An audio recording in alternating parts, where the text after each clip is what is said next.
that time again. It's time for Diary of a Physicist Farmgal. My name is Deborah, and I'm coming to you from here on my family farm in the foothills of the Arkansas Ozarks, where I like to do all the crafts. I knit, I crochet, I sew, I quilt, I make baskets, I make jewelry. I'm going to learn to tat and quill and do all other kinds of things. I'll try any craft once and twice if I like it. I am also a professor of physics and astronomy at a local university where I teach courses to physics majors and also to general education majors. And I like to discuss topics such as women and underrepresented minorities in the STEM field, plus science literacy and how to be a good public scholar.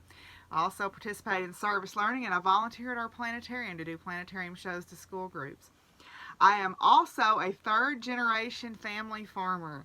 I live on 170 acres that my family has lived on for over a century, and I raise grass-fed beef cattle. I have horses. I have a flock of heritage poultry, and I have show-quality rabbits. Plus, I am a retirement home to donkeys, miniature horses, a miniature mule named Pumpkin who thinks she rules the roost, and Princess Penny, the potbelly pig, the protector of the poultry. And as you can tell from my sweet little co-host Willie here, I am fur kid mom to 13 dogs, 8 indoor cats. Yes, there's a story coming up about that.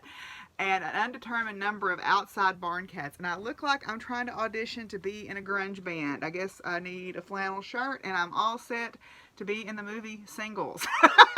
For those of y'all who remember that movie. But anyway, so if any or all of that sounds interesting to you, why don't you come on along as we take another trip through what's going on here at the Funny Farm on Diary of a Physicist Farmgal.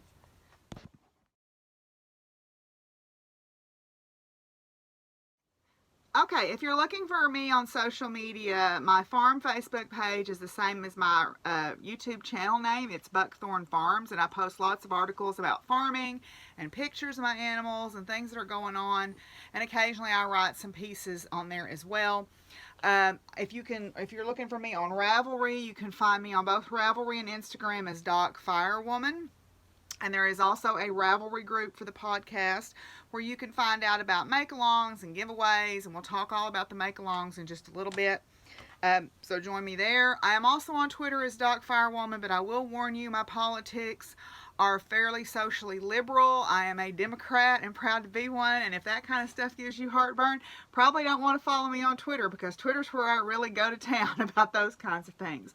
I keep stuff to a dull roar everywhere else about politics, but I will speak out on issues of social justice, because social justice warrior, I'm taking that word back. It is not a dirty word.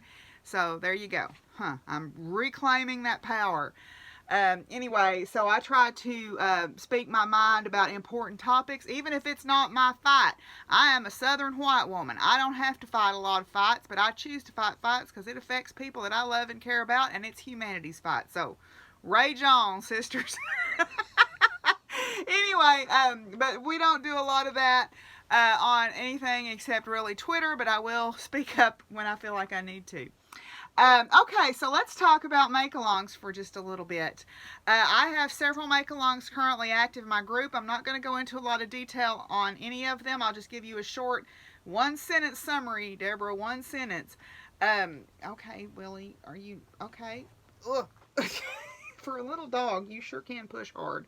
But anyway, so, okay, so first of all, my first Makealong is the Bust a Move Stash Down Makealong. Bust a Move Stash Down is where we are going to use yarn that we owned before January 1st of 2020, and also patterns that we owned before the January of 2020. You can use either or of those, and also if you use both, you get double entries.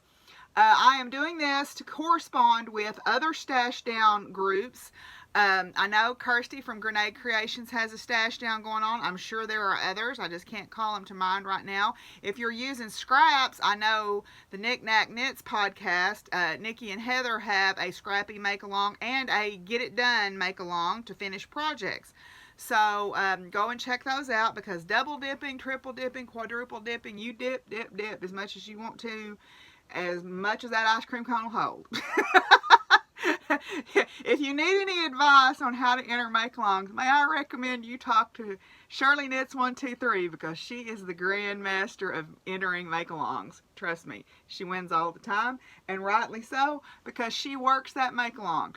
But anyway, so next we have we're going to do Kit or Get Her Done again this year, because I keep buying kits. We're going to do the creature feature again this year. Our quarterly theme is up, up, and away, so things that take to the skies in one form or another. We also have the string along, where we are using crochet thread, or thread, Red Heart thread, or Aunt Lydia's, or whoever you got thread, where we are making maybe doilies or ornaments or tablecloths, or someone posted a really cool sweater that they had made with it for summer. So cotton thread for our medium, however we use it, whether you use it to strengthen the toes in your socks, you use it to make clothing, you use it to make snowflakes, whatever, doesn't matter as long as that's what you're using. Then we have the, let's see, Science Sprinkles. Science Sprinkles. The Science Sprinkle post is up. I guess it's been about 3 weeks almost since I talked to you guys, and I'll get to why that was so long here in a little bit. But something happened, and we'll talk about it in both Science and Farmlife, because it's applicable to both of those. But Science Sprinkles, what I did is I put up a post of just different interesting things that happened in the month in the world of science. I put up a profile of a woman scientist, and I put up a little try-it-at-home experiment about crystals and making rock candy. So hopefully you'll enjoy that.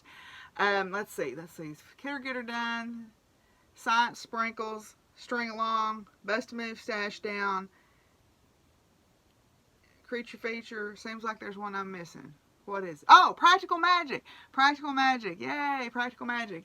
Where we are making things that are not to be worn. They are things like dishcloths, or doilies would count, tablecloths, stockings, anything that is not an item, an apparel item of some sort.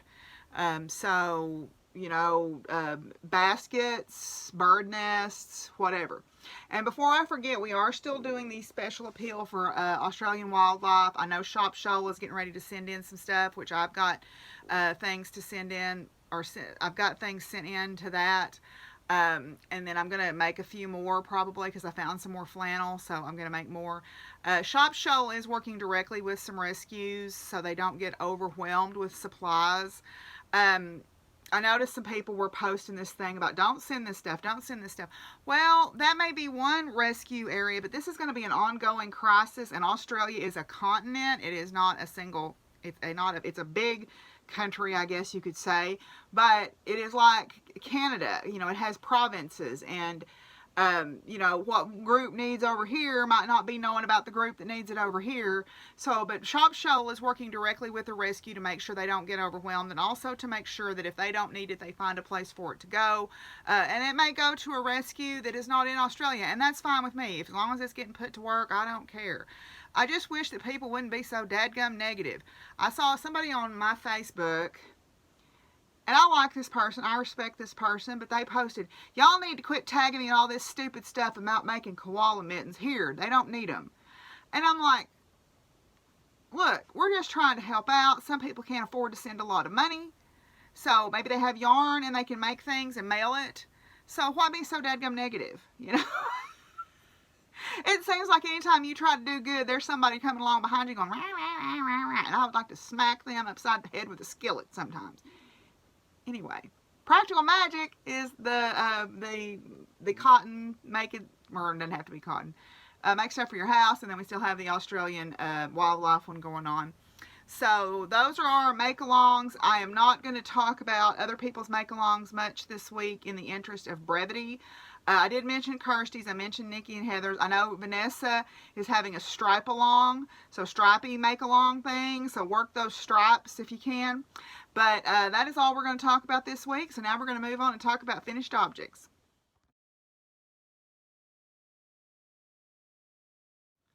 Okay, so finished objects. I have a few to show you guys this week. The first one I'm actually wearing. I finished my curly horse hat by Sabito Farms. Yay! This is the most complicated color work I've tried to do, because as you can see, it varies quite a bit. The pattern, it's actually one long pattern all the way around, and it's symmetric from left to right. So, but there's two horses here, and then there's two horses in the back, and you can see their tails kind of overlap right here. So I made this out of the dark gray is Malabrigo, just a Malabrigo sock yarn, I think, or is it Malabrigo or is it Blueprint? I think it's maybe Cloudborn. Never mind, I lied. This is Cloudborn. It's just a dark gray heather, and then this color, or this yarn, the rainbow yarn, is yarn that I dyed in a dyeing class with the guys from Leon Alexander Yarns when they came down about a year and a half, or maybe 2 years almost now ago. Boy, time moves by fast, don't it? But anyway, so I got this done. It's a little bit of a slouchy fit, which is fine. I think it fits really, really well. I'm very pleased with how the color work turned out. So overall, I am quite happy with my little hat. And like I said, if I want to audition to be in a grunge band, I got it licked. Yeah.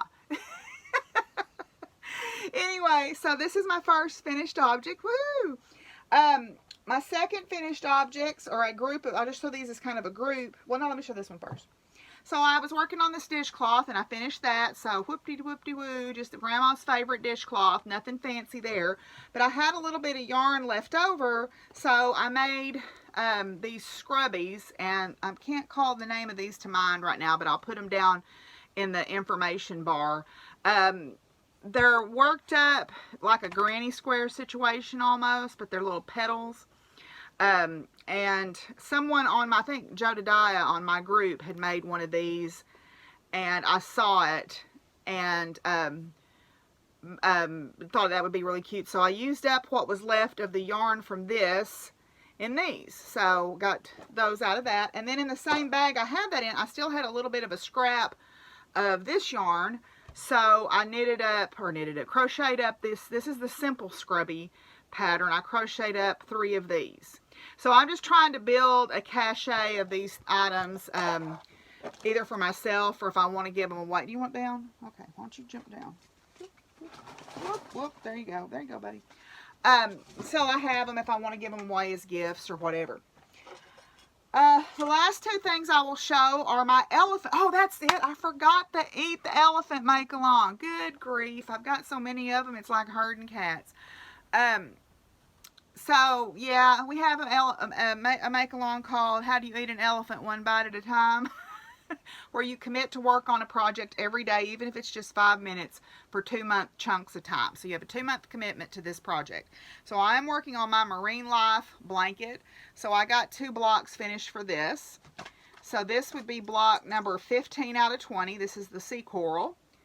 And then this is block number 16 out of 20. This is the conch shell. And you can see, even though this is all supposed to be the same kind of white yarn, this is a older red heart, so it's really stiff. So the gauge on it with this softer, I think this might be big. I love this yarn that somebody gave me.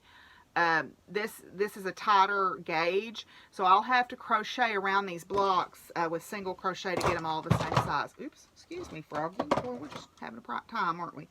So, yeah, so I got 2 more blocks done. So this is block 16 out of 20. So I'm getting there.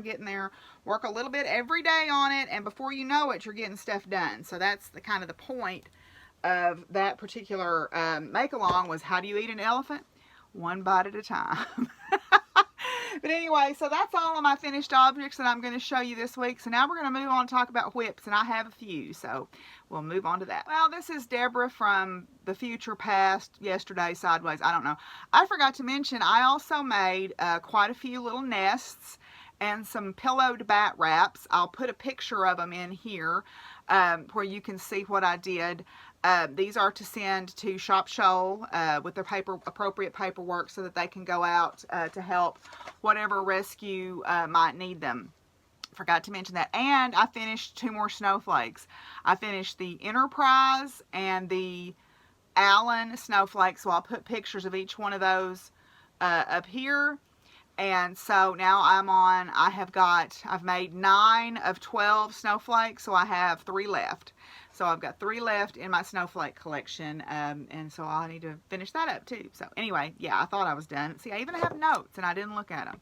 Well, anyway, now we're going to talk about it. All right, I'm going to work my whips in whatever order I pull them out of this pile in. So I have turned my craft room literally upside down in the last 2 weeks because, and this has nothing to do with whips, my friend Nancy gave me a little needle minder that is a tractor, and it sat right here in a yarn bowl and looked at me for months. And I thought, I'm going to get that and I'm going to use it. So I did something with it. Don't know what. Have no knowledge of picking it up. It's here somewhere. I know it is. And then I thought, oh wait, I have a ghost needle minder that I bought from Noelle at Charmed and Dangerous. Let me get in my little basket that I keep all my progress keepers and stitch markers and charms and thing in. I know I ordered a witch hedgehog and a ghost needle minder. No problem. They're not in there. And I racked my brain and I thought, did you throw those things away? Well, then I went back on Instagram because I did not share them on the podcast. I remember thinking when I recorded my podcast in October, oh shoot, I should have got those to share them. But that they were in the other room, which means they were in the kitchen area. I went back and looked. Not only did I have those 2 charms, I had the 2 Fairy Forest Mystery Club charms. So I know that I didn't throw both those boxes away. But I have absolutely no knowledge of where those things are. And I have trashed this room. And I mean trashed it worse than it normally is. And it's still not back right. I am working on it. I cannot find those things to save my life. Now, I have found my black Velcro. And I found a bag of bulky weight yarn that I knew that I had. But couldn't find earlier. So maybe the house fairies or the brownies are trading things out with me. But brownies, please send me my things back. It really upsets me to lose stuff. I have an unnatural obsession with that kind of thing, I guess, because of my growing up life and having to live with my grandmother and having to be a teenage girl sleeping in the living room and having absolutely no privacy and nowhere to have anything. I guess I'm kind of, working some issues out with that. But anyway, that all being said, my room is in chaos. So, more so than normal. So, the first thing that I will share, I was a Kickstarter supporter for Teresa Silver's Knitting Wild book, which is a book of patterns based on the national parks. And if you were a Kickstarter supporter at a certain level, you got the Knitting Wild Dishcloth books. And there are 10 patterns in this ebook. And so I thought, I want to make one of those. I don't know why, I just felt like making one. So I chose to make As Far as the Eye Can See, which is based upon, if you read about it, it's based upon the Malheur Wildlife Refuge in Oregon, where they were watching the snow geese take off. She's got a nice little story there, and then she's even got a picture of the snow geese taking off. And that kind of reminds me of Holla Bend, where we get a lot of snow geese overwintering. But anyway, so there's the dishcloth. So I've just started this. This is being made in some Bernat cotton candy cotton candy collection crochet cotton. And I am just getting started on it. So it's going to be a big cloth. Because I'm knitting it on the recommended size needle, and we know I'm a loose knitter. It says if it's knit to gauge, it should be about 10 by 10. Mine's going to be probably more like 12 by 12, but that's okay. You can have some big dishcloths. There's nothing wrong with that. So I'm just getting started on this, as you can see there. So that's as far as I've gotten. So, yeah, and then I want to try to make some of the other ones in this book, but that looked like that was the simplest one to start with. It's just a nice repetitive eyelet pattern. So, yeah, there's some of the other ones. I'll just quickly show you a couple of the other ones that I think are cool. I like the Wolf Tracks one. There's one that's called Pat. And it looks like dog paws. And then there's one called Mangrove. Looks like little Christmas trees. So anyway, yeah, so I want to, again, like I said, that's why I'm doing the Practical Magic make-along, is to make up some practical household items, to have a collection of them for myself, or to give away at the fair, or to give away at the fair, to put in the fair, or to give away. Okay, my next one is in my Molly Klein Designs Narwhals bag, Rainbow Narwhals. This is the Wadsworth Cowl. Wadsworth, it's a free pattern on Ravelry. And you can also purchase those dishcloth patterns, I think, now on Ravelry. But this is the Wadsworth Cowl. It's a free pattern. And it is a slip stitch texture. I am knitting this out of some Leicester Long Wool yarn from the Rose Field that was picked up for me by Shirley at Maryland Sheep and Wool. And this is a Shave 'em to Save 'em yarn. So these are Leicester Long Wool. These are both Leicester Long Wool yarns. And this is my project for meetings or conferences or place where I need to pay attention to what's being said, because this is just a very simple pattern. And I'm just kind of going. So the last time I showed it to you, it was down here. So I've knit this much. I did that this weekend at the conference that I was at. So the color is kind of pooling in a neat way. And what I'm doing is, you're supposed to switch yarns every 2 rows. Well, I kind of went 4 rows with the variegated yarn here to make it stand out a little bit more. And then I'm going back to 2, so it'll kind of fade in and out. I thought that would look kind of neat. So, yeah, you're supposed to knit it until it's 5.5 inches, I think. I may do a little bit more than that, you know, so it's a little bit taller and I can kind of scrunch it down. But anyway, yeah, so that's how much I've gotten done on that. That's my planetarium show knitting. So I'm doing a show tomorrow, so I'll make sure to take that to work with me. Okay, put that there. All right. The next thing that I'm working on is in my Utterly Adorable Knits Moon Phases bag. These are the Undercurrent Socks by Kirsty from Grianaig Creations. You know, Yarnuary is going on, and there was one of the prompts that was something about, I don't remember, it was about something that was difficult or something that was a challenge. And I put up there, you know, I'm not a fan of knitting socks. Now, this doesn't surprise anybody that's watched this podcast for more than 5 minutes. But, so Kirsty and Vanessa both said, yeah, we get it, but you just haven't knit enough yet. So, these are the Undercurrent socks. They are a toe-up sock. That is patterned. They are very pretty. And you know, okay, I get it. I understand why people like to knit socks, because you can take them with you places. I am knitting this out of a rainbow dyed sock blank from Lamb Woman Knits. And it started out with pink, and now I'm up to the green section. So this is how far I am on my undercurrent socks. The last time I showed them to you, they were down here. So, since I showed them while I was at the conference this weekend, I got up to the heel turn, I put in the heel, and now I'm going up the leg with my patterning. And they're going to be really pretty.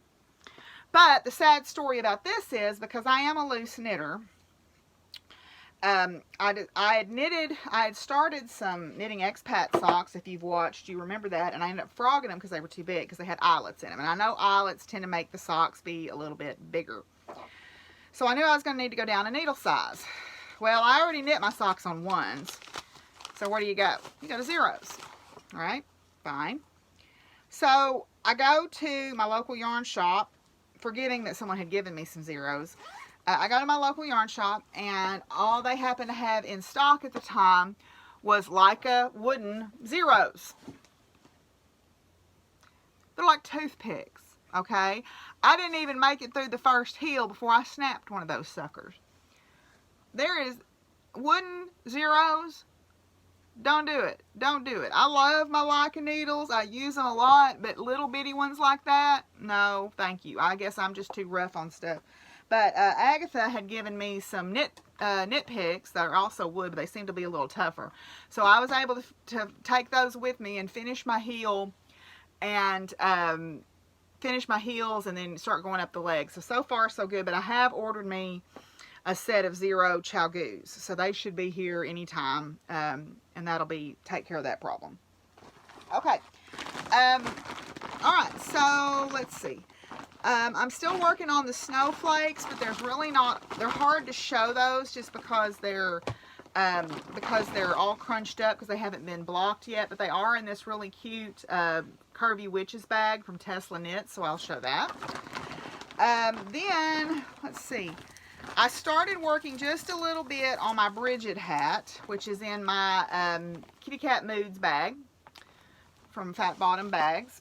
And this was my Christmas Eve cast on for the We Sew and Sew podcast. This is the Brigid Hat and Knits. I am only making the hat. This is a free pattern, okay, that you can get through Ravelry, and I am just getting started on it. I am working on the ribbing section, and I just dropped a stitch. Let me fix that. Don't want to mess that up. All right, I am just getting started on the ribbing. I think I'm on about the third, maybe the second round of the ribbing. So I'm just getting started. It's a 3x3 rib initially, and then you switch into your cabling. I am knitting this out of Blacker Yarn Swan in this nice color. It's called Tussock. It's a kind of a, it's not quite a forest green, but it's not an emerald green. There was another color in, yeah, it's forest green. It's what I remember in the Crayola boxes. There was pine green and there was forest green, and the pine green was a little bit more blue green and the forest green was a little bit more green. Well, this reminds me of the old forest green from the Crayola boxes. So I put these stitch markers all over the place just to keep myself on track so I wouldn't get messed up as I was going around, because I'm going to use them to mark my cable repeats, I think. All right, so there's that. Let's see. Oh, yeah. You want to see what a size 0 Leica looks like? I mean, it's a toothpick. This is what the one that broke looks like. I mean, I love my Leica needles, but you can see that one's bent. I've already bent that one. You know, so it's going to break eventually. So, no, thank you on those. Metal, teensy metal needles. Teensy metal needles for me from now on. Okay, let's see. I think that's everything in that set. Now, I'm going to switch and show you a couple of my stitching works in progress. The first one is a gift. It will be a gift from Miss Betsy. These are the pillowcases that I've showed a couple of times in future crafting. They are Magnolia Blossom pillowcases. They're stamped cross stitch. And I've got my little grime guard on here, but you can see I'm working on the magnolia leaves right now. So, yeah. So that's where I'm at on those. There's, you can kind of see the whole, I'm kind of working on this side right now. So I'm doing this part. Okay. All right. I keep hoping that needle minder just got stuck down in here and I can't see it, because I really don't remember what I did with it, and that really bugs me. It especially bugs me when somebody's given me something and I've mislaid it. I know it's here. Maybe I need to put some whiskey out for the house brownies and they'll bring it back. I don't know. Anyway. Okay, the other one that I'm working on, where did that go? Did it fall down? Well, I've got one more cross stitch here that I wanted. Oh, there it is. It fell. Oof. Okay, this is in my April 9 Designs stitching bag. It's got the clear pocket on it, and then it's like a little woodland animals scene. I am doing the Animal Almanac by Frosted Pumpkin Stitchery, and this month is Aurora the Penguin. So I don't have the picture, but there's the chart. You can kind of see what it looks like, and I am just getting started on this as well. So that is how far I am on Aurora the Penguin. I think I may give this a little bit of love tonight. Tonight we're having our virtual crafting night. So that's one thing I forgot to mention in social media. If you follow me on Instagram, I do have a virtual crafting night that I hold A couple, 3 times a week, depending on what's going on. For sure, usually on Thursdays, and also for sure usually on Sunday afternoons or Sunday early. I try to hit Sunday where people that are like in Britain or in Germany can log in, so it's not too late for them, because I like to visit with Kirsty and Antonia and Jessica. And I know Angela has wanted to try to log in too, and she's in Ireland. So anyway, so this is how far I've gotten on that. I need to put a little bit of time in on that tonight now that I've finished my blog. So that is all the works in progress that I will show you this week. And then I'm going to move on, and we're going to talk just a little bit about future crafting. One of them I've kind of already started, but I'll use it as a future crafting instead of a whip. So we'll come back and talk about that if I can get. Okay, so I'm just going to talk about a couple things in future crafting. The first one is I am actually already started a little bit. My elephant, which is my marine life blanket, I drafted my own narwhal block. So I decided that that would be the next one that I make, and you can see I've already started just a little bit on it. So I decided, there's the background part that I've got started. But I've decided that I'm going to use a gray background, and I'm going to make a hot pink narwhal, and then with a white glittery horn. So that's going to be my next block on my marine life blanket. That's just out of Red Heart. I don't know what this one is. This was just a scrap. I don't even think that was mine. I think somebody gave me that. So I've got that going. It's sort of my next block on that. Then, if I remember, I'll put a picture here, but I was looking through thread crochet patterns, or maybe this came up because I've looked at so many thread crochet patterns. There is a set of earrings. And there are 3 little crocheted hearts that then you turn into earrings. So you've got 6 on each side for Valentine's Day. So I thought that these 3 threads would make pretty hearts. The only problem is to get 6 the same size, I'm probably going to have to crochet like 28 or something like that. But anyway, so I've got the findings to make the earrings already because in my jewelry stuff. So I thought, well, why not give that a whirl? Okay. So, and you want to know how old this one is? This cost 19 cents. I got these from my friend Dana at work. Her mother is not able to do thread crochet anymore, so she gave me a suitcase full of thread. So this is part of that.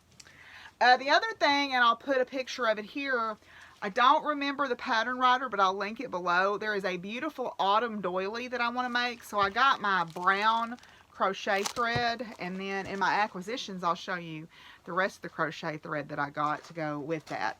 So those are only 2 future crafting things I'm going to talk about this time, so let's move on. I'm only going to talk about a couple of acquisitions.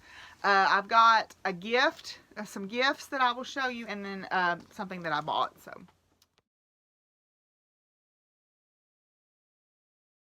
okay, so I was out in Norman, Oklahoma this past weekend, and I was there for the QWIP conference, which is Conferences for Undergraduate Women in Physics, and we'll talk more about that in the science segment. But I was able to go see my friend Miranda, who I got Ghosty from many years ago, and she has been a friend of mine for a very long time, and she is the Sober Eventer. She is Sober Eventer on Instagram to help support sobriety in the horse community.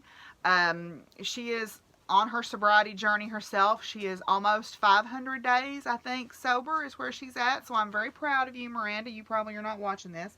But she gave me some surprise gifts. I had taken her the necklace that I entered in the fair, the pink and green necklace. She had said that she liked that, so I surprised her with that to just say, you know, I'm proud of you.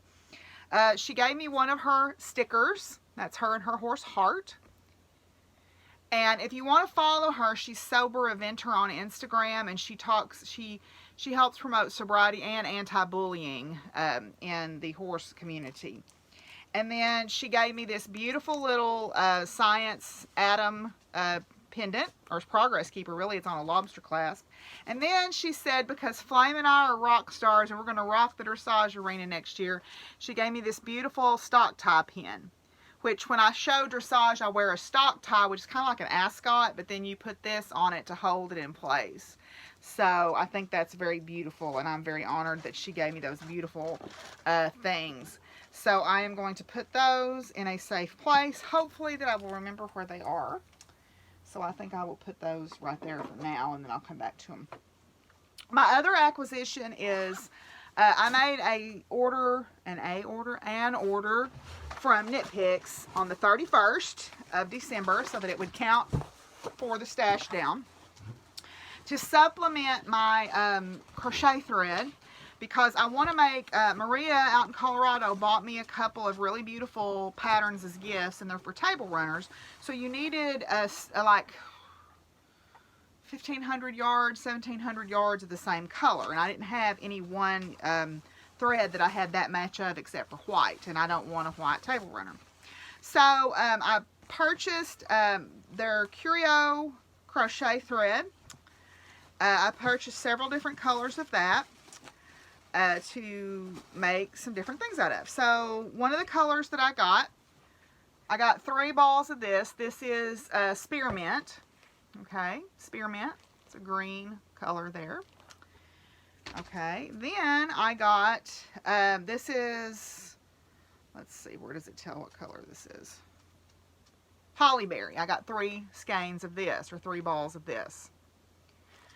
So that would be enough to make either one of those table runner sets. What they are is they're a table runner plus either placemats or like chair backs. There's a special name for those chair backs, and I can't call it to mind right now. So I got enough of those to make those sets with. Then for the autumnal runner that I showed you, to go with this brown that I got some, this is Serrano red, and some, this is canary yellow, and some copper. I think this is copper, and then this is clementine. So I don't know what the best way to show these is. There we go, like that. So I think I will use those together in that autumnal doily, and that's fixing to fall, so I'm just going to put it right back in the box. I also got, just to make a separate doily out of, because I thought this color was too pretty to pass up, this is a colorway called Comfrey, and it's the same color as the blooms on the Comfrey plant. It's kind of a beautiful grayish purple. So I got that. Then to make some dishcloths and things out of, Amy Beth on the Fat Squirrel had been talking about that new Dishie twist that looks like butcher's twine, and I went and looked at it and went, oh yeah, that's pretty cool. So I got, let's see, I thought I got 2 balls of that. I guess not, I guess I just got 1. Okay, so I got the Dishie twist in the red and white colorway, which I believe is Serrano, or no, Fiesta red, and then I got a solid to go with it to make up some dishcloth sets. Then I did the same thing with the color jalapeno. So I got, I think this is jalapeno, yeah. I got 2 of the striped and 1 solid in the jalapeno colorway. So I thought that would make up some pretty dishcloth sets as Christmas gifts or presents or something like that, or pot holder sets or something. Then also I've got my eye on a pattern for fun for Thanksgiving, and then another one that's got bees on it. So I ordered a few other skeins. I haven't ordered all the colors I need yet, but I got 3 skeins of this color. This is called Fox. So I got 3 skeins of that. And that's it. So that's what I ordered from Knitpicks. I'll probably be ordering a little bit more of the dish cotton to make, I want to make some turkey coasters. They're super cute. They're a free pattern, and they're super cute, and I think my friend Nancy and I are going to make them together to have like a little mini make-along. But anyway, so that's my acquisitions for this week, and so now that's all of the craftiness, if that's all that you're here for.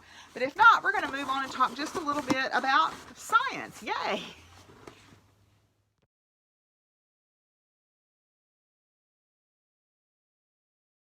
Okay, so first of all, let me explain to you why I'm a little bit tardy in recording. I had planned to record last Sunday, and my dressage coach, Denise, ended up having brain surgery on Saturday.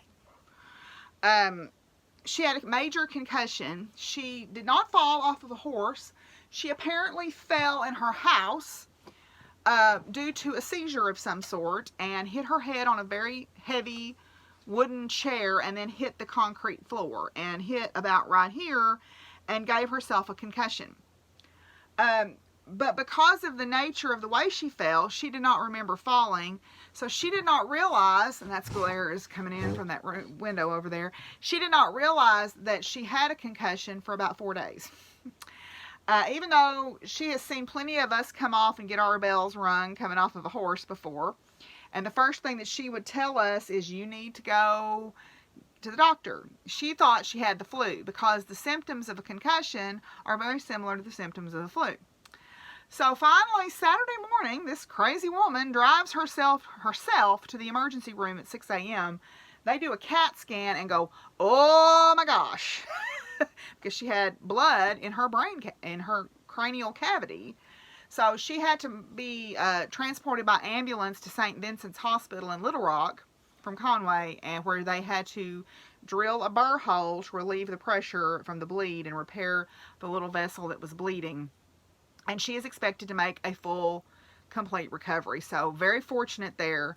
But I thought I would talk about concussion as a result of that. It's not funny, but she's going to be fine. So I'm like, what do you mean you didn't know? You have a knot on your head. But, you know, I mean, you don't put two and two together, I guess, sometimes. Anyway, I'm just very thankful that she is okay. So, some other things that are going on. As I mentioned, I just got back from the Conferences for Undergraduate Women in Physics, which is a national organization that always has a conference, usually over Martin Luther King weekend, so that people can travel more easily, because most universities are out in observance of Dr. Martin Luther King on that Monday, so, which is today. And so I went with 7 of our women undergraduate students to the University of Oklahoma, which is where I got my PhD. So it was very nice for me to go back and be able to visit with my friends. I had a good long visit with my PhD advisor, John. We had a great time at lunch. I got to eat at my very favorite place in the world to eat twice, which was, we ate there for lunch on Friday. I took everybody there for lunch on Friday before we went to the National Severe Storms Lab for a tour with my friend, Dr. Ted Mansell. And then John said, where do you want to eat? And I said, where do you think I want to eat? Well, do you even have to ask me that? So, I met with him and we had a good visit we talked a little bit about, what I've been doing, and he's very proud of the things that I'm doing, in terms of the diversity and inclusion stuff and the science literacy stuff. He said, you know, that's really forward thinking, and that made me feel really good to hear that from him. Then also, we were on the campus that I went to school on, so we got to take the students to the great reading room in the library, which looks like straight out of Harry Potter, and that is where they put all the dissertations. You have your dissertation published after you defend. Now, mine, unfortunately, is in one of the auxiliary rooms because they just don't have enough room for all of them. But I got to see it, which was kind of nice. See my little baby that's been out there in the world all these years. She's 22 years old. She'd be graduating from college now. But anyway, so also we got to attend some great plenary speakers. There were the 2 main evening speakers. One of them worked with lasers. She was from Ireland, and she talked about growing up in a situation where girls weren't really encouraged to have higher ed. In fact, both of the speakers, one was from India and one was from Ireland, and they both kind of told a similar story about, you know, being able to pursue their academic education beyond what was normal for most young women at the time.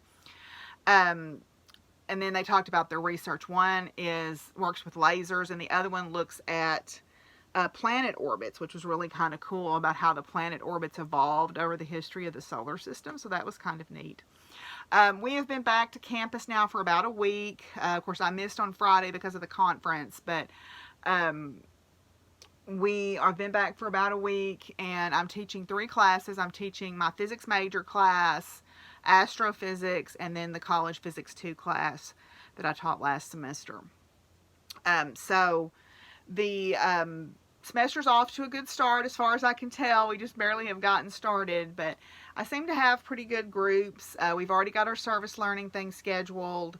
I'm doing planetarium shows again, and I'm also doing the book group again. This time we're reading Thrive by Ariana Huffington. So that will start, I believe, next Monday is when that starts. So yeah, so I'm looking forward to that.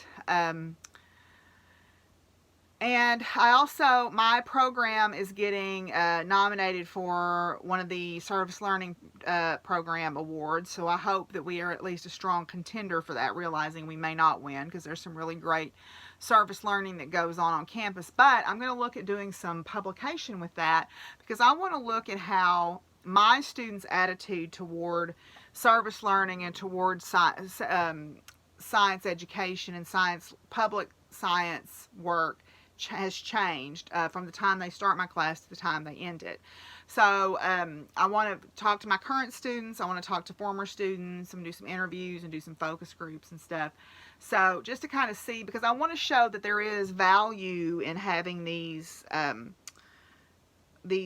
service learning things done in STEM classes, which is not something that you see all that often. So STEM is kind of one of the last holdouts for service learning. So I want to show the value of that in my class. Yeah, so let's talk just a little bit about what a concussion is, okay? Let me pull my computer notes up here. I made notes on my computer and it's gone to sleep. And I look like I have an orb hanging out with me. I really don't have any spirits. That's just Willie. Which he's kind of a spirit, I guess. Aren't you? Oh, did I wake you? I'm so sorry. Did I wake you up? Okay. Alright, so there's different ways to get a concussion. One of the ways is through direct impact, where you hit your skull on something hard and you either fracture it or you cause a hematoma of some kind. Another way is from like a whiplash situation where you have a rapid acceleration or deceleration, so like a shaking motion, like a shaken baby syndrome is another way to cause brain injury. And then a third way is through blast injury, so like the compression wave from an explosion can sometimes cause concussion as well. So essentially what happens is the brain jostles in the skull, or the skull breaks in on the brain and it causes bleeding. All right, and this can be severe, it can be mild.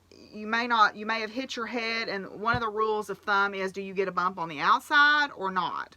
Because if you hit it really hard and it goes to the inside, there may not be a bump on the outside, but then you have that hematoma on the inside, which is a problem. And what happens if that thing continues to bleed, it can build up pressure, and that can cause a lot of the symptoms that you can get. So the symptoms of and the signs of a concussion, I'll put a little graphic down in the notes, and this is from the Queensland Brain Institute. If you hit your head and you lose consciousness, or you are disoriented, if your speech is incoherent, or you're confused, or if you have short-term memory loss, or you get that 1,000-yard stare where you're just kind of staring out into space, those are all signs that you may have sustained a concussion. Long-term symptoms, not right away, but symptoms that will show up, after, are severe headaches because of the pressure or dizziness. You can't concentrate. Light sensitivity sometimes, ringing in your ears, fatigue, and then nausea and vomiting. So Denise was having the dizziness and the headaches and the vomiting, which also could be the flu. And so that's why she wasn't, since she did not remember that she fell, because she said she lost about a day and a half after this happened, she thought, well, maybe I've just got a stomach virus. Maybe I've got the flu. I don't know. But if you exhibit any of these signs or symptoms, you really should go get checked out, because a concussion untreated can be deadly. So yeah, so I just wanted to talk a little bit about that, just to kind of as a public service announcement. I'll put some links to both the Mayo Clinic page and then to this Queensland Brain Institute's little infographic here, so that you'll know what to look for. You know, I told her, I said, did you not think? And she said, well, I didn't realize I had fallen, or otherwise I would have taken myself there straight away. So hopefully she's on the mend. So we'll hope she gets better soon. She seems to be doing well. So hopefully, you know, she'll be right as rain before too much longer.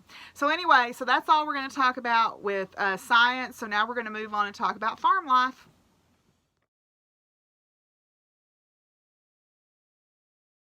Okay, so here on the farm, if you'll notice in the intro, I said 8 cats.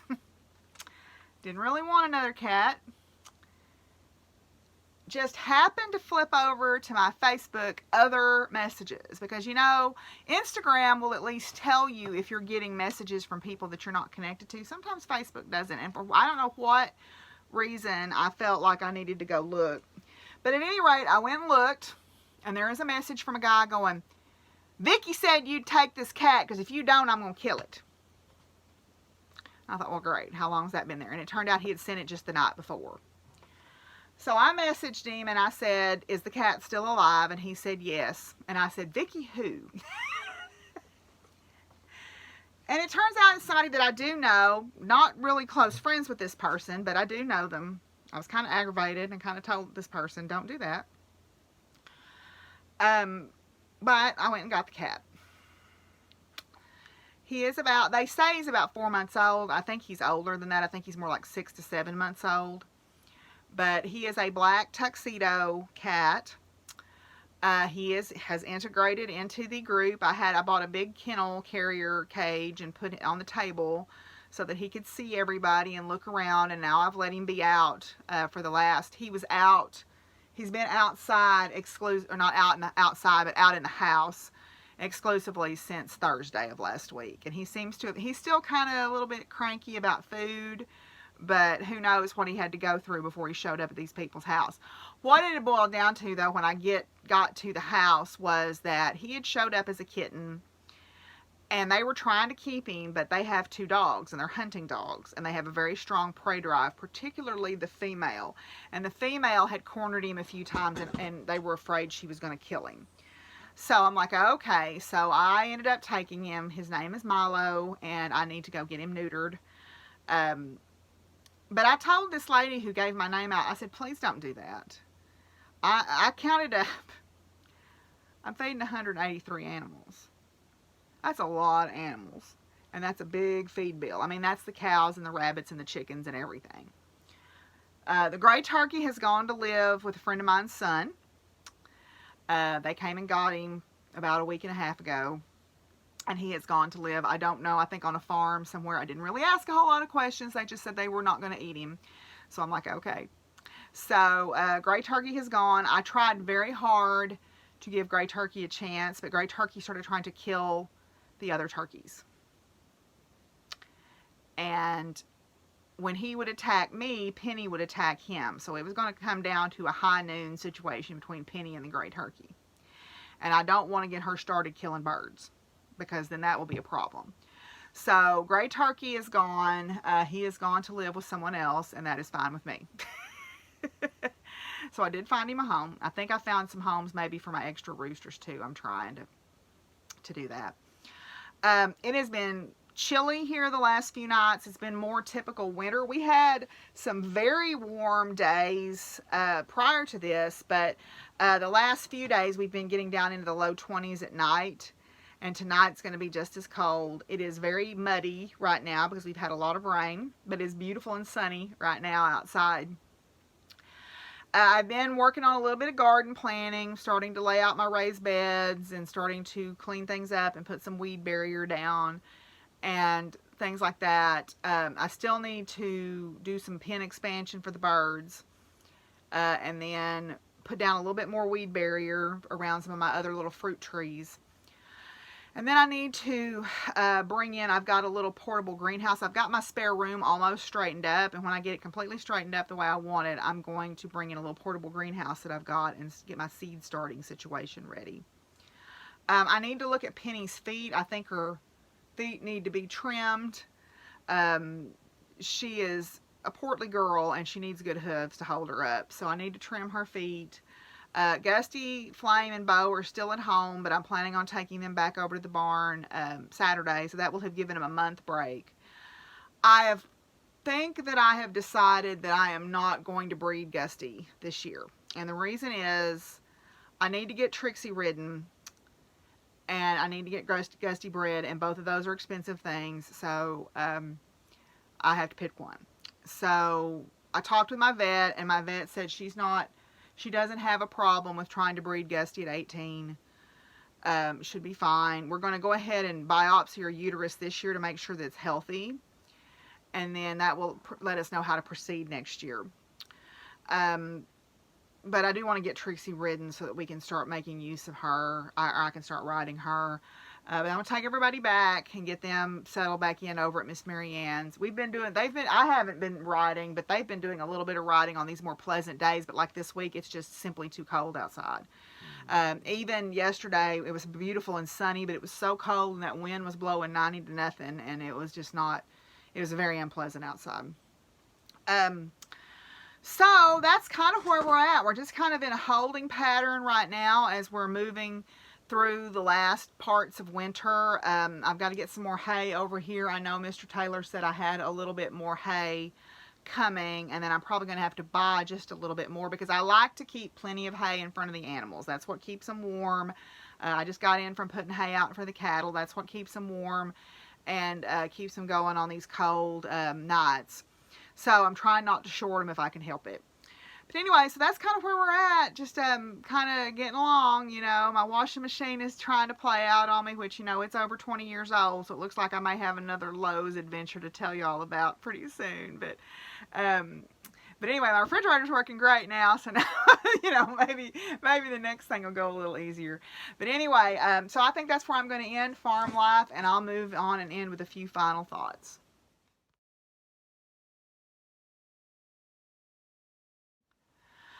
Okay, so one of the cool things about being at QWIP this weekend was one of the workshops that we were at. My two research students, Grace and Carol, were with me. The other students had gone to a different workshop. But we went into this room and I said, hey, you want to know something interesting about this room we're sitting in right now? And they said, what? And I said, this is the room where I became Dr. Burris. It was the room where I had defended my PhD. And they're like, oh my gosh, that's so cool. And I got to thinking about this whole QWIP experience and what I hope that I can do for these young women as they are learning their skills and honing their skills at being scientists and public scholars. I hope that I can be the woman now that I needed then when I was their age. I hope that I can be that person to them. Because that's how we're going to make it. I mean, that's how women in the sciences are going to make it. We've got to have that support system. So I was thinking about that idea last night, and I started looking for things that I wanted to read. And I know that the Women's March is going on this weekend, and of course we have the observance of Dr. Martin Luther King this weekend. And I don't feel that it's appropriate for me to use one of his poems as a message. I believe that that is not my right or my call to do. So I wanted to find something for women's empowerment because that is my lane that I'm in. I am a woman and I want to speak to that. And I don't want to feel like somebody feels like I'm trying to appropriate the words of Dr. King because they are important words, and I certainly don't want to be whitewashing them as they very often get done in these little memes and stuff. So I'm going to be respectful of that, and I'm going to read this poem, which is called The Empowered Woman by Sunny Carroll. So this is from Women's Net and Women Empower. It's a selection of women empowerment poems. So The Empowered Woman. The empowered woman, she moves through the world with a sense of confidence and grace. Her once reckless spirit is now tempered by wisdom. Quietly yet firmly, she speaks her truth without doubt or hesitation, and the life she leads is her own creation. She now understands what it means to live and let live, how much to ask for herself, and how much to give. She has a strong yet generous heart, and an inner beauty she emanates. The inner beauty she emanates truly sets her apart. Like the mythical phoenix, she has risen from the ashes and soared to a new plane of existence, unfettered by things that posed such resistance. Her senses now heightened, she sees everything so clearly. She hears the wind rustling through the trees, beckoning her to live the dreams she holds so dearly. She feels the softness of her hands and muses at the strength that they possess. Her needs and desires she has learned to express. She has tasted bitter and savored the sweet fruits of life, overcome adversity and pushed past heartache and strife. And the one thing she never understood, she now knows to be true. It all begins and ends with you.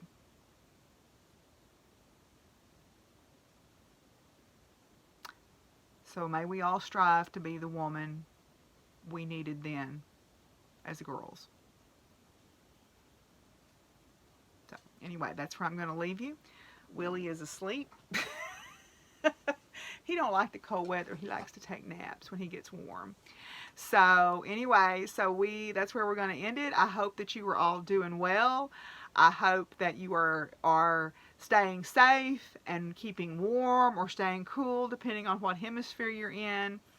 I hope that you are enjoying whatever you're doing. You're crafting, you're making, you're creating, you're reading, your horses, whatever it is that you do, you're learning. And may we all, be those empowered women. May we be them, and may we raise them. So anyway, until I talk to y'all again, y'all be good to each other and take care of each other. And what, Willie? Can you say peace out? Peace out, y'all. Bye. You don't know about that, do you? Okay. Bye.